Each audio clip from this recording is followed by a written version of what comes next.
నమస్తే ఫ్రెండ్స్. కువైట్లో ఇరాన్ చేసిన దాడిలో మరణించిన మన భారతీయ కార్మికుడి కుటుంబానికి కువైట్కు చెందిన ఒక ఫుడ్ గ్రూప్ కంపెనీ అండగా అయితే నిలిచింది. టాపిక్లోకి వెళ్తే, కువైట్లో విధి నిర్వహణలో ఉండగా ఇరాన్ చేసిన దాడిలో ప్రాణాలు కోల్పోయిన మన భారతీయ కార్మికుడు సంతాన సెల్వన్ కృష్ణన్ కుటుంబానికి కువైట్కు చెందిన అల్తికా ఫుడ్ గ్రూప్ కంపెనీ మానవతా దృక్పథంతో అండగా అయితే నిలిచింది.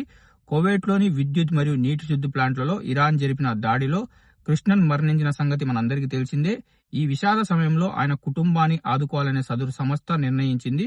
కృష్ణన్ పొందే నెలవారీ జీతాన్ని రాబోయే 1 సంవత్సరం పాటు భారతదేశంలో ఉన్న ఆయన కుటుంబ సభ్యులకు చెల్లించనున్నట్లు ఈ కంపెనీ అయితే ప్రకటించింది. తమ కంపెనీ కేవలం లాభాల కోసమే కాకుండా సామాజిక మరియు మానవతా బాధ్యతలు నెరవేర్చడంలో ముందుంటుందని ఈ కంపెనీ అయితే పేర్కొంది. ఈ సహాయ కార్యక్రమాలు అమలు చేయడానికి సంబంధిత ప్రభుత్వ విభాగాల నుండి అన్ని రకమైన అనుమతులు పొందినట్లు కంపెనీ యాజమాన్యం అయితే వెల్లడించింది. కువైట్ దేశంలో కష్టపడుతూ అన్యాయంగా ప్రాణాలు కోల్పోయిన మన భారతీయ కార్మికుడి పట్ల ఈ సంస్థ చూపిస్తున్న సానుభూతికి అందరితే ప్రశంసలు అయితే కురిపిస్తున్నారు.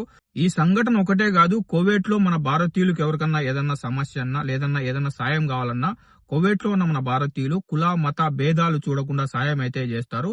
ఈ కంపెనీతో పాటు మరిన్ని సంస్థలు కూడా చనిపోయిన మన భారతీయ కార్మికుడికి మానవతా దృక్పథంతో సహాయం అయితే చేస్తున్నారు.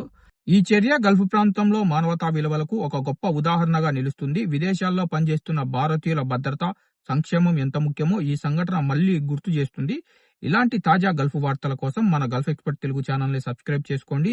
వీడియోను మర్చిపోకుండా లైక్ చేసి మన తెలుగు వాళ్ళందరికీ వీడియోని షేర్ చేయండి.